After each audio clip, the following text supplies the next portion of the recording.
violation de la Constitution. Le régime des incompatibilités pose le problème du cumul des fonctions et oblige ceux qui sont nommés à choisir entre les fonctions de députés et celles auxquelles ils sont nommés. Mais honorable Miboto, puisque nous savons que aucune disposition constitutionnelle interdit de renoncer à son mandat, ça veut dire aussi, si je voulais vous suivre dans votre raisonnement, mais qui est un raisonnement de circonstance. Vous connaissant, je sais que vous êtes capable de développer d'ici peu un argument contraire. Vous en êtes capable, intellectuellement. Personne n'est prisonnier des fonctions. Personne. Je suis là où je suis. Bien sûr, vous me direz que ce n'est pas la même chose. Mais je peux démissionner dans quelques minutes. Vous aussi, encore une fois, je le répète, vous pouvez abandonner votre mandat. C'est une forme de démission. Je ne veux plus être député. Mesdames et messieurs, chers frères et sœurs de Mounana, je ne veux plus être votre député. Qui vous mettra en prison pour ça? Même ceux qui vont en prison à sans famille, je pense qu'il y a une prison à Mounana aussi. Même ceux-là sont libérés. A fortiori, lorsqu'on occupe des fonctions, quand même. Je ne vois pas comment on va être prisonnier de ces fonctions. Mais, je disais tout à l'heure, honorable, que je percevais un intérêt quand l'Assemblée nationale interpelle le gouvernement. Cet intérêt doit se traduire par des questions importantes qui intéressent les populations. Les problèmes de droit, bien sûr, intéressent les populations. Mais dans le cas précis, honnêtement, j'aurais souhaité que vous m'interpelliez sur des questions plus importantes. Vous êtes attaché à l'état de droit. C'est peut-être pour cela que vous vous acharnez sur cette question. Je vous ai écouté encore il y a quelques jours et vous aviez raison. Comme par hasard, vous pensez comme moi. Mais nous avons toujours pensé la même chose. Sauf qu'à un moment donné, vous avez décidé, je ne sais pas si c'est par fantaisie ou par simple humeur, de dévier un tout petit peu du chemin sur lequel nous étions ensemble. Mais c'est des choses qui arrivent dans la vie politique. Je voudrais terminer mon propos, Monsieur le Président, je ne voudrais pas être long, juste pour dire que je viens de répondre là à l'honorable Miboto à une question qu'il a posée, mais dont je me demande si c'est vraiment au Premier ministre qu'elle devait être adressée, cette question. Le Premier ministre ne nomme pas le président du CNC. J'allais dire à qui s'adresse l'honorable Miboto. Mais passons. En tous les cas, je vous remercie, Monsieur le Président.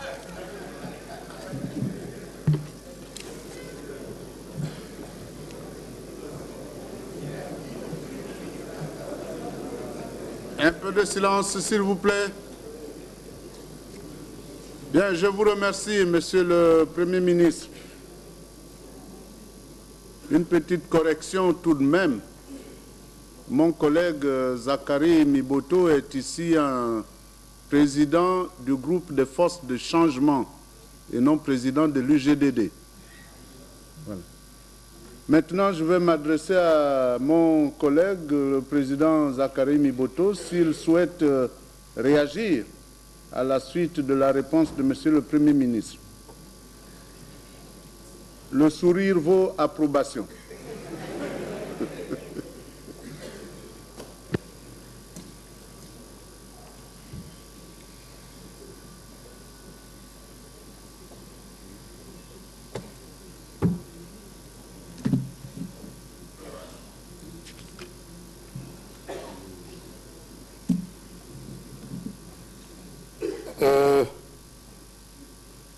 Monsieur le Premier ministre,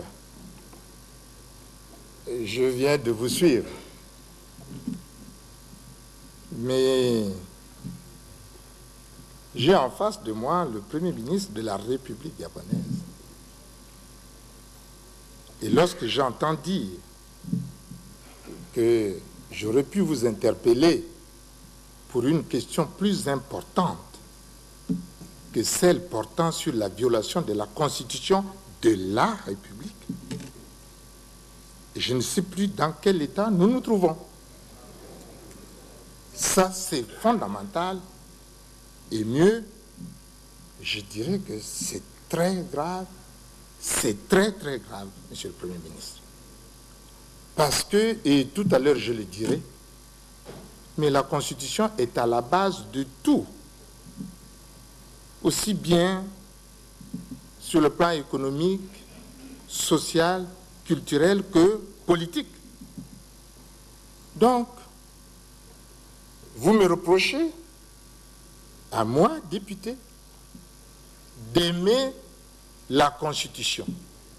Mais Monsieur le Premier ministre, vous avez tort de ne pas l'aimer. Parce que de toute façon, à quoi donc servirait votre présence dans cette salle? Je pense que c'est très, très, très, très difficile à accepter. Et puis, je ne cafouille pas, Monsieur le Premier ministre. Non. Il y a un raisonnement sain, équilibré.